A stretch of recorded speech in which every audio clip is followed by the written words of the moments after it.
Welcome back. Happy Hump Day. Oh, you got ahead of me on the hump day thing. I forgot it was hump day. Wednesday. It could be any date because this is green, it's evergreen content. And we're not going to tell you what the date is. We're just going to tell you we're here. It's Wednesday and it's a wonderful day. It's sometime in fall in the US anyway. And it's sometime in the afternoon. Welcome to Chaps, many cultures on this wonderful day. And how are you today, sir? I am splendid. Thank you for asking. How are you doing? I'm very mindful. Are you? Yes. Of your presence here right now, correct? Yeah, I'm still recovering from yesterday's session on the brain part. You mean when you were called names and and people identified the real Brett? Okay. That's right. I was called out, but no, I mean, I think it was a great session, and we learned a lot. We've probably plenty more to learn, and yes, and in those cases, I think we need to take some time to give our minds a rest and be, just see where are we at. I mean, I don't know much about mindfulness at all, but we have somebody who does. Just straight. Yay! Let's welcome Saskia Meckman. Hi. Hey, Saskia. Thanks for taking time. Thanks for being on Two Chaps, Many Cultures. And now take us on our journey to becoming a bit more mindful, will you? Yes. Oh, it's a pleasure to be here with you too. Mindfulness. Yes. So this is a word that I keep seeing over and over everywhere. I recently saw it in print related to financial mindfulness, and I thought, wow, it's really going everywhere now. Mm-hmm. Financial mindfulness. Financial mindfulness was this whole article on how to be more mindful with your finances, and I thought, wow, it's a buzzword that is sort of blowing up. Yep, there you go. Are you mindful? I got that down now. All right, good. Okay. Next. Well, because I don't do math, I go out of my mind when it comes to financial. So that's interesting. So everything is a buzzword. I get it. Yeah, that's fantastic. Yeah. So yeah,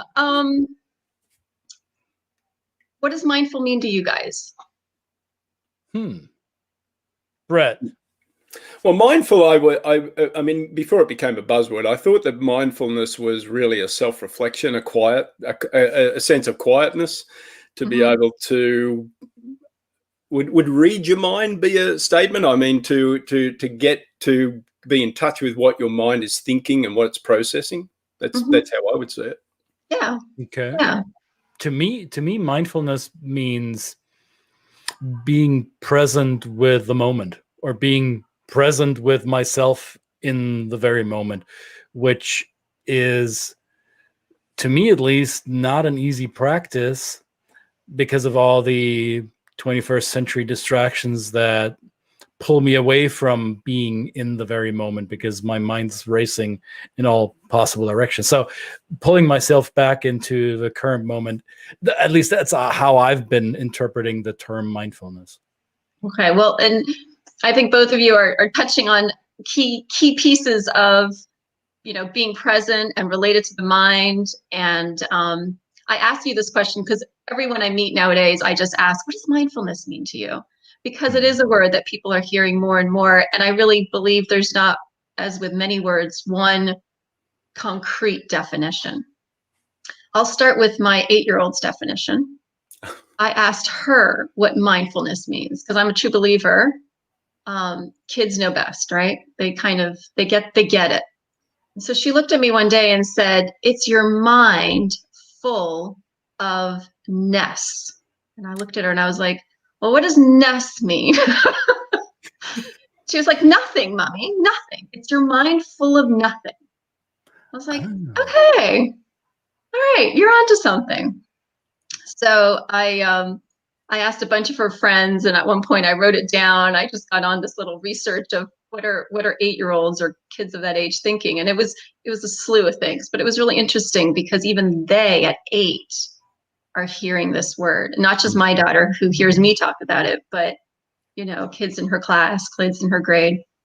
So maybe I'll share with you both a little bit how my journey and how I got into mindfulness as an interculturalist. So like both of you have been working as an interculturalist in the field for quite some time. And when I had my daughter at 40, I took a break. I had her later in life, boom, life transformational experience. And prior to having her as an interculturalist, I was also teaching meditation and yoga. But I never shared those two worlds. So as a yoga instructor and meditation instructor, I would talk to my students and they thought this is what I did full time. And as an interculturalist and coach and consultant, my world in that arena thought that's what I did full time. And it wasn't until I became a mom, sort of a third identity, that I thought, I can't do all this without combining them together, bringing my worlds together. So a year and a half after I had my daughter, I kind of reemerged and said, okay, this is it. I need to be more authentic with who I am, all of me. And when I went back out into the intercultural world, I brought in yoga and meditation in my trainings, and I didn't care what anyone thought. And I talked about stress reduction and breath work. And I was blown away with the response that I got in large groups and one-on-one. And I started to realize people want this. People are hungry for this. People need this. And particularly the people that we work with, those that are going through big transformational changes. They're moving countries, or they're working with a variety of different cultures and languages. They need more of this. Well, I hadn't yet figured out. So now the this. So yeah, I hadn't yet figured out what the this was, right? I didn't have a word for it yet. So what is this? What is this? Right. So what I started to realize, this is under the umbrella. I'm going to call it the umbrella of mindfulness. The umbrella of mindfulness being this idea of what you both said, of being present, of being in the moment, right? Just taking a moment that we're here together, listening to the words we're saying to each other, creating this space that we do when we're in our training room or coaching or consulting, where we can really fully be present. And so I started to realize that I could combine the two together. And that allowed me to be even more effective in the work that I did. And so then I heard this word mindfulness, and I started looking it up, and I started connecting with it and reading about it and taking classes and really delving in. And what was really interesting is I came upon a person called Jon Kabat-Zinn. I don't know if that name rings anything to either one of you, but Jon Kabat-Zinn is one of the founders, I would say, of this term mindfulness. Okay. And I'm going to read a quote of his. And he describes mindfulness as the awareness that arises through paying attention on purpose in the present moment, non-judgmentally. So I'll read that again. So mindfulness is awareness that arises through paying attention on purpose in the present moment, non-judgmentally. So when you combine all that together, you are in this space of being mindful.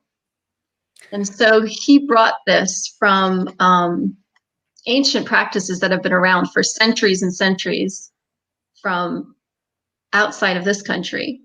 And I'm just reading right here. So he is the founder of the Stress Reduction Clinic at the University of Massachusetts. And he's been doing this since the 70s. And here's the ironic part. Sorry, Christian. No, I'm on a roll. when you said without judgment, that's where I jump on, right? Because this is what is apparently in my practice, what I notice with, well, I noticed it first with myself, and then within my immediate circles, and obviously also with the people that we work with, that judgment, especially in our modern times, tends to be something that is almost programmed to be a default, that we jump to judgment, and the suspension of judgment is the hardest part for many of us. So how do you have any tricks, any tips on how to suspend or pause that judgment with a button and be present with the moment without categorizing it? So it's a really good question. And that's why I repeated that definition twice and left that non-judgment at the end, because I think that is the hardest part, right? We're all human. I say that all the time. We're all human, and humans judge, right? We're constantly comparing, judging, figuring, the difference between A or B.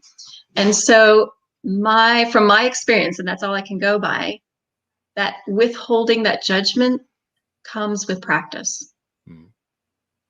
And so that practice is going into the mind, being still with the mind. And I thought at some point we may practice this all together. And just noticing when we do become judgmental. And judgmental could be as simple as, oh, was that breath long enough? Oh, am I breathing through my nose or through my mouth? Oh, it's like all these little stories or conversations that we have when we're in the moment. Did I do that well enough? Is it long enough? Is it too long? Was that a 4-part breath? Right?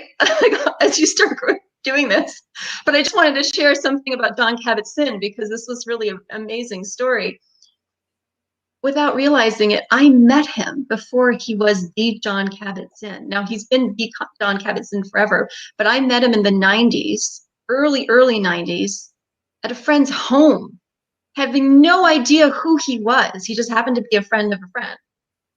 And so when I found this out, I was amazed. And I was equally amazed when I found out that our daughters have the same name, Serena. And I had no idea. So I just had to share that, because I feel like somehow there's a connection with this guy who's really in the mindfulness world, a big guru right now. He's the guy. He's one of the guys. Nice. Yeah. Well, you might want to say, hey, do you remember when we met? Do you remember me? We all hung out. And then, of course, you'll say no, Florida. You'll say no, Saskia, and then you'll pass judgment and go, that guy. Exactly. Well, you can call him out on not being mindful enough to. Are we not being non-judgmental? Okay, we jest. I'm sorry, we jest. We have a little bit of levity in this show, so you've got to expect it. Oh no, absolutely. It shows our, we're fascinated by this, but I processing through a lot of humor personally. That's just for me, so I just thought I'd throw that out. But I actually agree with you, Christian. That is a difficult thing. So I want to kind of say you discovered that the people you're working with really wanted this. But I've been in situations in training rooms where that people are not present, and that they're not mindful, and so I guess I probably haven't done a good enough job of learning the skills to bring them into that space, because I want to make sure, I want to be generous with my clients, and I want to make sure they are getting the most that they possibly can out of whatever I've got to show them or bring them to. So are there particular skills that you kind of developed when you said, okay, when I get in front of these people that, let me set a scenario, a family that's moving to another country, they're scared to death. They've never done this before. They've never moved countries. And their mind is really on, the removalists are coming. I've got to get the kids in school and all that kind of stuff. Yeah. And right now we're talking about the actual deeper effect this has on somebody. So what's some kind of shortcut ways to set that tone in a room like that? Well, I'll give you one of my biggest tricks. And this is a family, a couple, kids, a large group, anybody. I literally have people take a moment. I do it. And so since you as the trainer, as the presenter do it, they're looking at you, they automatically do it. I take a breath.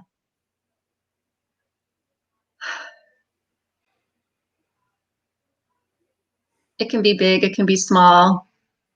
And then there's that observation of, oh yeah, wait, hang on, I haven't breathed today. Did I take a breath today? Did I not? Right? It's as simple as that. Starting with taking a breath, you. And then what I have done is I will ask people, and I always say, if you're comfortable with this, feel free to close your eyes and take a moment and visualize, what would you like to get out of our time together? I want you to visualize 3 things that you would like to walk away with. Moment. Notice your breath. I may or may not say that, depending on who I'm with.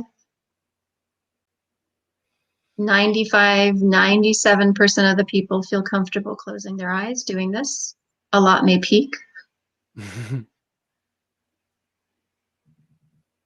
And that can take all of a minute.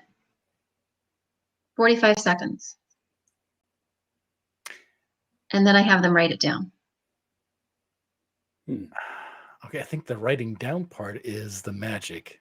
I mean, all of it is magic, but I think the writing down part is magic because it overcomes, for those of your participants who may peak or who may pass judgment in their head and think, "Who's this that is crazy? lady? She's a total kook. Oh my God, who What is she doing? with? Why are we doing this crap? And I have other things to do." But when you prompt them to write it down, like, write it down. "Oh shoot, this is for real. Okay, so I'm deliberately on purpose processing." Maybe I'll close my eyes now for a second just to see what's in there, and then I'm going to go write it down. Yeah, I like that. So kids do it, grown-ups do it. And so that is just a way, I think, also to bring them present in the moment. Because as we all know, before you get into a room, you're doing 400 other things. And you may only physically be there. I mean, I think that's what you're saying, right? They may only physically be there. Their body's there sitting with you, but their mind's somewhere else. Their emotions are somewhere else. And so for them fully to be present, somehow taking that sense of vision, going inward, which may feel really kooky to a lot of people and uncomfortable. And that's why I say to some, you know, it may just feel like, no, I can't do this. I'm going to do my eyes open, whatever you say, lady, that's fine. Yeah. Now, here's a suspicion I have, and maybe I'm off here, but you said you started to marry those 2 worlds once you became a mom. Now, that was what, 8 years ago? 8 years ago. Okay. So would that coincide with the time when mindfulness practice began entering the mainstream? So the resistance on your corporate client side was not as strong anymore, or started to crumble a little bit? Is there a coincidence there? Or would you say it is still somewhat of a struggle with your corporate clients to take out the stigma of that yogi side, that for some people it's perfectly okay and it's part of their normal routine? For others it's this, I don't want all this, this is the woo-woo stuff. So how's your pulse read on that? It could be. I mean, I think it could very well be that that's when, you know, mindfulness and just being present and work-life balance and creating, you know, wellness in the workplace and workshops related to health and all of this became more mainstream. But I think that that woohoo-ness, right? Because I mean, I still get it. I don't care anymore. You know, and I think that's a huge piece for me transformationally. I think once I became a mom, later stage in life, I just had less time for BS. I was like, I don't have time for this. So I just need to keep going. You know, if it doesn't resonate with you, all right. And so the majority, there's always going to be that 5%, the 10%, whatever it may be, is going to be like, oh, I don't know, this lady's a little off. And it's like, all right, we don't need to be close, and I'm okay with that. But the majority, I think, and again, it depends, you know, are you with them for an hour? Are you with them for a day? Are you with, you know, what's that visualization that I do? I pretty much do it with everyone. And from off the bat, they know where I am and where I lie with it. And they could either agree or disagree, and that's fine. But that's what I have to offer, and I'm going to bring it to you. And the majority receive it well. And what gave me the courage to keep going was how, when I, especially in groups, would do this, at the end, I'd have people say, oh, could you tell me more about that thing you did at the very beginning with the fish? And I'm like, wait, didn't like the meat. Didn't you get the meat? Like we were talking about like, virtual teams and corporations and like, no. They just wanted to know about the visualization and like, where did I learn that? And what was that all? So that's what gave me the courage to be like, oh, they don't even care what it's about. Yep. And I'm just saying that, that was a few instances, but it was like this hunger for like, oh, I see in your bio you have something about Reiki. Is that like energy? do we have to? Can we say it out loud? Are the microphones on? No, and I don't know if it's the becoming a parent or if it's maturing age. Either way. So I think we're the three of us were of a similar generation. Without, I mean, I'm careful as I present this, but in any case, I noticed that with me, the older I get, the less I give a flying F. So I don't know where I read this recently, and maybe I should attribute the quote to somebody, and it wasn't me, so I'm borrowing it. Whoever it was, maybe put it in the comments if you know better than I do. You will never be free in life. You'll never be truly free unless you have nothing to prove to anyone anymore. And this need for approval by our peers or by our environment probably is the biggest obstacle for the practice you're describing, right? So when younger interculturalists come to me, or those who want to enter the field, and they say, well, how do I do what you do? I can teach them a lot of techniques. I can teach them a lot about methodology and program design. However, that being comfortable with what people think about me, which is, by the way, none of my business what they think about me, that level of comfort you can't teach. That, I think, that is something, that's the beauty of becoming older. Isn't it? It comes with wisdom. It comes with wisdom and a few gray hairs. That's all. Wisdom and a few gray hairs. And gray hairs? Who are you talking to? Brett doesn't have any. Sorry. Mine are perfectly Hair? so I don't know. But I think it's true. Here's something. You see, Patricia here says she believes in mindfulness activity, but some corporate settings don't. So this is, I guess, more of a rule, right? In some, but so we must put it in the agenda and have a disclaimer. And I'm assuming maybe Patricia's meaning the disclaimer means we can do it if you're allowed or not. I don't know, but that's it. Yeah. Well, thank you very much, Patricia. We appreciate it. I never said I was old, Patricia. I don't know where she comes up with this. I said, wisdom. It's I'm called getting wisdom. older. I didn't say I'm old. Yeah. Wisdom. Yes. No, and I think that's the thing. In corporations, corporate settings. I used to be, like I said, I divided the two worlds. I really didn't want the stigma. I was, first starting off, a lot of my work was with the financial industry in the Boston area. It was very sort of serious. And then I moved to South Florida. I met Patricia. Oh, Patricia again. And one of my very first trainings was actually with her, and she had on this beautiful, I'll never forget, flowy skirt with beautiful colors and just this warmth of the Caribbean and the South. And here I was with my really stuffy navy blue suit. Hey, and I realized missing from my training room. What's missing from my training rooms is the flowing skirt. I'm going to make a note of that. I'll send you a few recommendations, my friend. So it is, I mean, you have to know your audience and you have to know when to use it. And I think that's part of it. So the visualization piece I shared is my number one tip. And I use that everywhere, all the time. And it's kind of like, that comes with the package. If I'm going to be doing this for you, you're getting a visualization. It could be 30 seconds. It could be a full minute. Mm-hmm. And that's that. And then I kind of read, right? And this is, as you both know, also comes with wisdom. You read, you're like, oh, you listen, you notice, right? I mean, I'll even start it sometimes if you're talking to someone on the phone and you're preparing for something and you can just hear they're not breathing. Mm-hmm. And I will take a breath. Mm-hmm. Yep. And they'll take a breath. Mm-hmm. It really starts with yourself, right? It starts with that self identification and that self-awareness. And then it's sort of like you're sort of passing that along without saying it.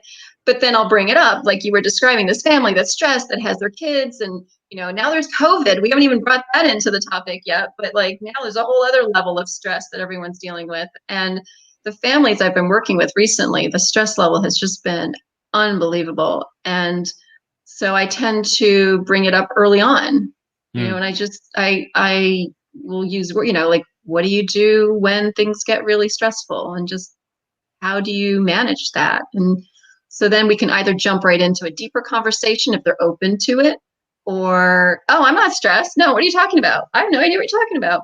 Of course not. And so but I mean, I have done yoga, I have done breath work, I've done all sorts of crazy things in training rooms, depending on who I'm in front of and who I'm working with. And I just bring it all in now. And kids, I mean, kids are the easiest, okay, yep, let's take a break, 5-minute break. Let's do some yoga, let's stand up, do some stretches. And then the parents see and they're like, oh, we want to do that. Why don't we get yoga in our breaks? All right, you're open to it. Here we go. Yep.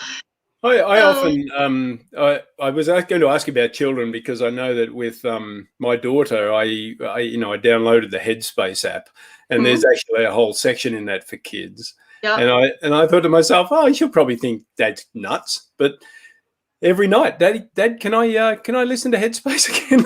Oh, that's great. But it really does. I mean, she loves it. She lays there and she does. You can see her. She's stretching her fingers. She's, and she never really has ever had any trouble sleeping anyway. But it just seems to be something that really, I mean, knocks her out. And I mean, not just for sleep, but relaxation. And I guess I could probably, and she's stopped doing that a little bit lately. And I think maybe in this situation, it's probably a good time to reintroduce it. Yeah. Well, and it's easy for kids that age. Saskia, yours is 8. Brett, your daughter's what, 10, 11 now? 10, yeah.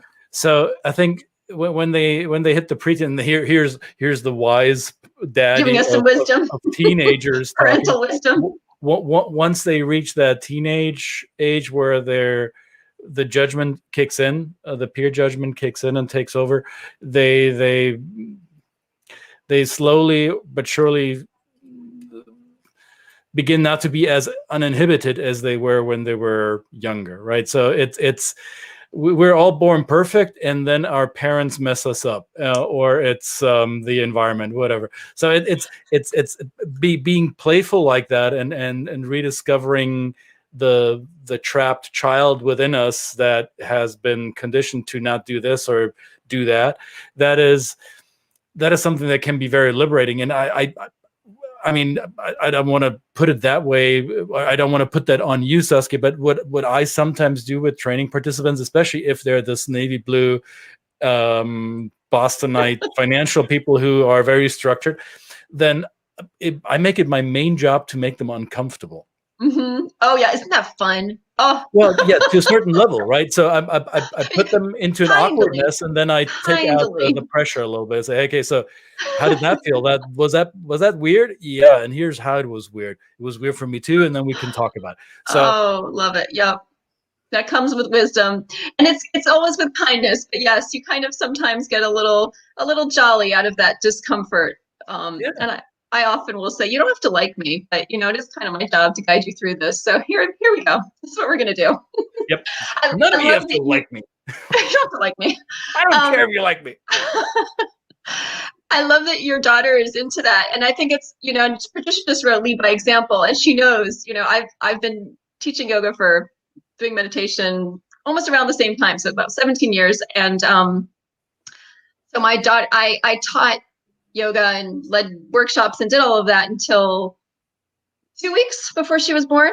And so she was basically born into it. And then I started teaching mommy and me and parent-child classes and toddler. And so she's always had it around her. And she did get to a point at one point when she was about 3, where she just looked at me and was like, "Mommy, you are my mommy, not the teacher," right? She had a hard time with like me kind of being the teacher of other kids. But it's always been around her, and there's been plenty of times where she's like, "I don't want your meditation stuff."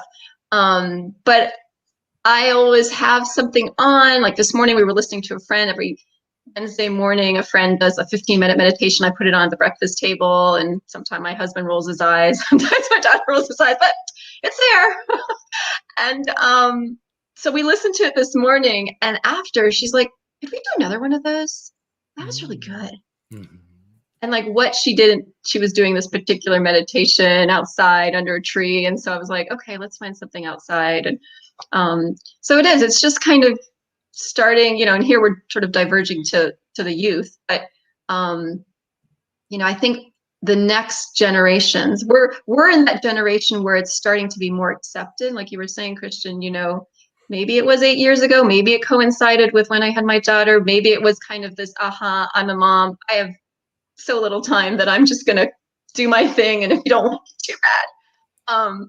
But I think in the next coming generations, it's no longer going to be the woohoo or the, oh, that's odd. It's like, oh yeah, that's just part of what we do. And it already is in so many other cultures than our own. Right. And so yeah, that's definitely the case, right? Right.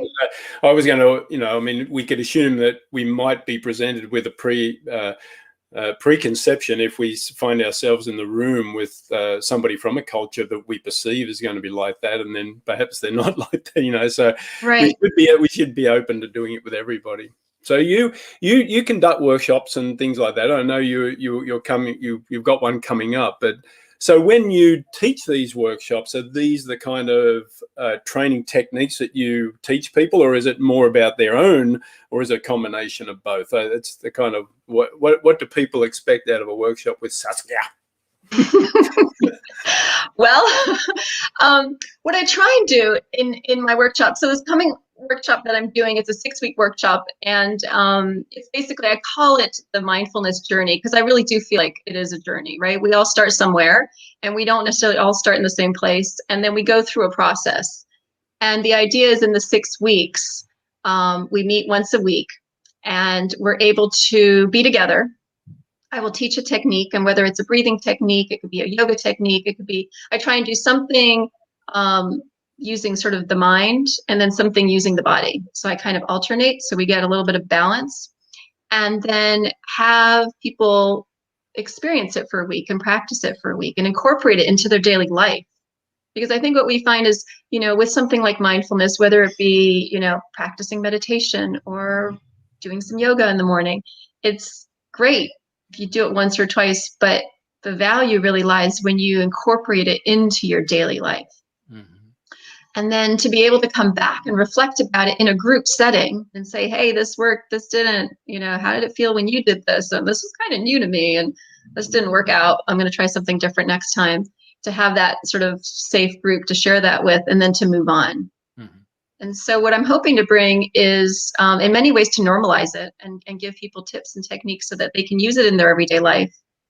And like I said earlier, once it starts with you, you can then share it with others, so that you could bring it into your training room. You could bring it into any setting that you would in your everyday work. Ideally in your family. What do we say, Christian? Learn, do, and teach. Learn, do, teach. That's Learn, the trifecta. That's the trifecta.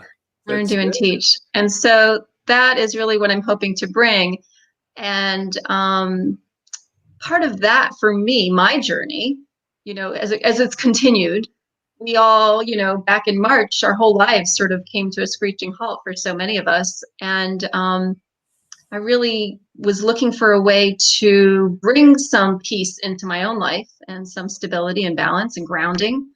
All of a sudden, like probably for both of you, our kids were at home and our spouses were at home, and everything was just sort of very different from one day to the next. And so what I did, which was sort of uncharacteristic because I tend to be more of a private person, I got on Facebook and did a Facebook Live for 10 weeks straight, daily, from Monday through Friday for an hour, half an hour, and did my own mindfulness practice. And it had some yoga, it had some breath work, some guided imagery, visualization, all different tools that I was using during that time. I was just sharing it openly with anyone and everyone.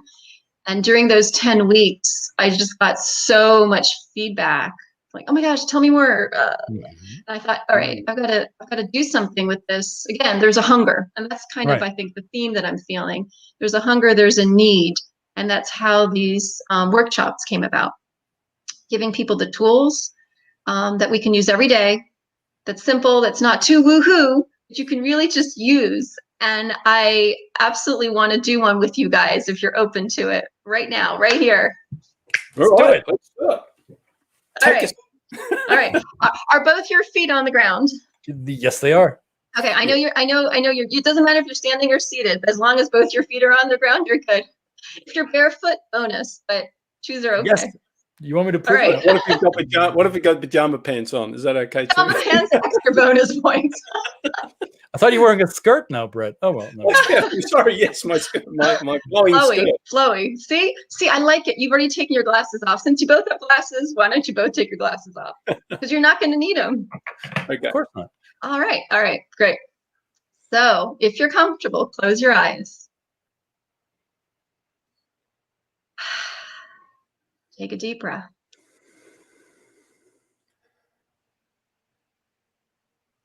Feeling your feet underneath you. Maybe even lifting your toes and your heels so you can feel your feet fully connected, fully grounding you. Notice your breath. Notice the quality of your breath.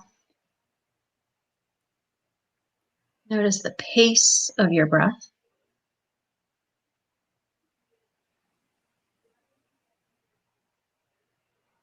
So just notice, no judgment.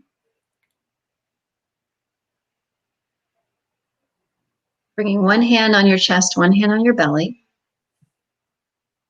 Taking a moment to find that connection with your breath. Noticing if you're breathing in the upper chest,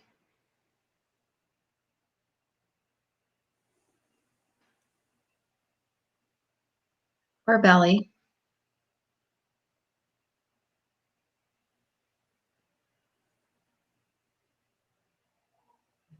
And see if you can send your breath into your hand that's holding your belly. So lowering your breath. Inhaling through your nose. Exhaling through your mouth.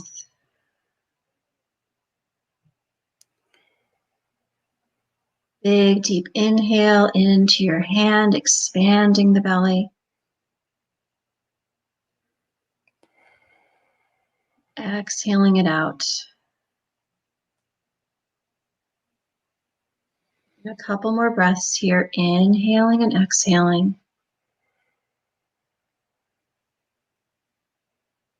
Noticing how the breath expands on that inhale and contracts on the exhale.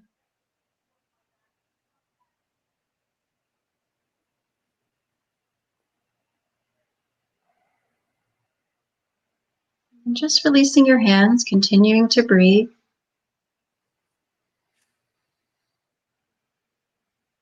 Notice how you may have switched your breath, guided it a little bit.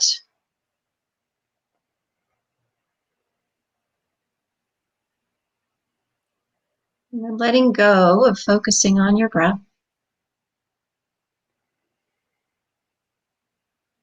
Notice your spine.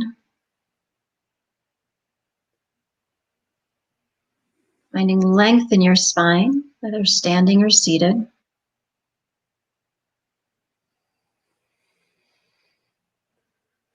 And then coming back to noticing your breath. Notice the pace. Notice the quality.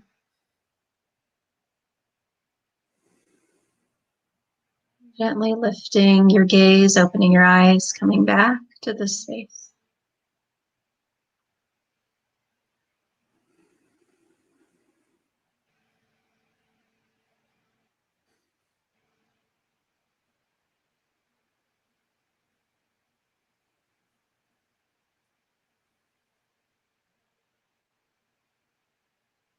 How are you guys doing? Doing great. Nice. Very nice. A disclaimer, because if you're watching this and you're driving, It's too late now. We don't. which you shouldn't be anyway. But I mean, Well, your feet wouldn't be on the ground; they'd be hopefully on the pedals. they would be, yes, unless you're on. Yeah, unless, there's cruise control and all that kind of stuff. No, that was very good. I'm sorry to break the mood a little bit, but that was great. Yeah, absolutely. So how was it? How was Very it for you guys? Yeah, I find I find it hard to go back to my singing training and breathe through with supporting my diaphragm. So it's a very that kind of exercise is something I'm kind of used to. It's always good to remind to see the effectiveness or the efficiency of breath. You know how we I must just tend to pant every day. That's what I think I'm doing, but just getting through time. So. Yeah. And it's true what you're saying, Brett, because you both have children. You both have watched your babies sleep. And you may remember that as babies, just like every animal that you watch sleep, they're using their belly. Mm-hmm. Yes. Right. And their belly rises and falls. And then somewhere we encounter fear. And then we start to have a more shallow breath. And we start breathing in our chest. Mm-hmm. Which is why I have people hold their chest and their belly.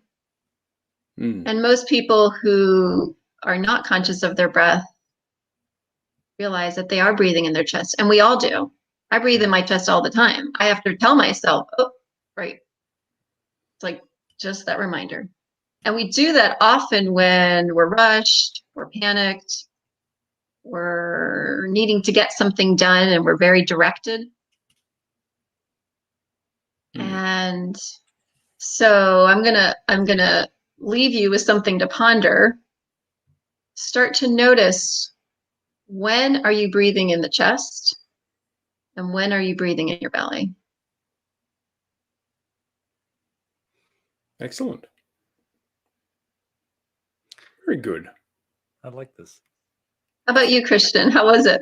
Well, I mean, I've done these exercises before, and I always thoroughly enjoy them, and it reminds me to release tension. So the tension when we are focused reflects in our breath, right? So if I'm paying attention to how I'm breathing, and if I can direct my breathing to my belly, then all of a sudden my whole posture changes. I notice how the muscles in my body take on a different tension or release tension. And sometimes the upper chest breathing, maybe it may serve a purpose, right? Because I'm focused and I'm directing energy a certain way. However, in those moments where I'm tense or notice that I'm losing focus or productivity, that's when releasing tension through a deep belly breath is quite helpful, at least in my experience. Mm-hmm, mm-hmm. And that's exactly it. It's like, of course we breathe in our chest. We're humans, right? That's that accepting piece. And we got to get things done. I mean, but we can catch ourselves. We can say, all right, yeah, wow, I'm sweating. I'm like, my neck's hurting. Like, all right, I've just spent the past 2 hours like getting this deadline done, right? And I got it done. Or sucking in my belly because my wife was there and I didn't want her to see how to shape right. Whatever the case may be. That's another point, right? But I think the point is awareness, right? If we can control our own breath and our own awareness, and then help others in their journey of controlling their breath and reducing stress, especially in these uncertain times, that's a gift. Perfect. Thank you. Where do we find you, Saskia? Where do people find you? And and of course you've got your upcoming workshop, but I mean, just in general, how do people best connect with you? Facebook is probably the best way, and I have an email I can leave. those are probably the two best ways to get in touch with me. Yeah. All right. So, So now it's you know it, people. Click, Yep. click on Saskia here, and we'll just post your Facebook profile in the comments, because perfect. sometimes people don't get it, how to click on names and stuff. Are you in charge of that? I can find it here. I'll put it in the comments. Oh, You're a good man, Brett. I try my best. No, you either do or you do not. There's no try. There is no try. That's right. All right. Saskia, thank you for taking time for us. Thank you for the exercises, plural. And It's my pleasure. Have a wonderful, productive, and mindful rest of your week, I would say. Thank you. It was a true pleasure being with you guys. You guys are a hoot. I had a blast. Thank you for having me on here. Thank you so much. All and right. for everyone else watching, see you back tomorrow. Two chaps, many cultures with, well, we'll see. We'll see what we got up our sleeve tomorrow. Stay tuned. Bye.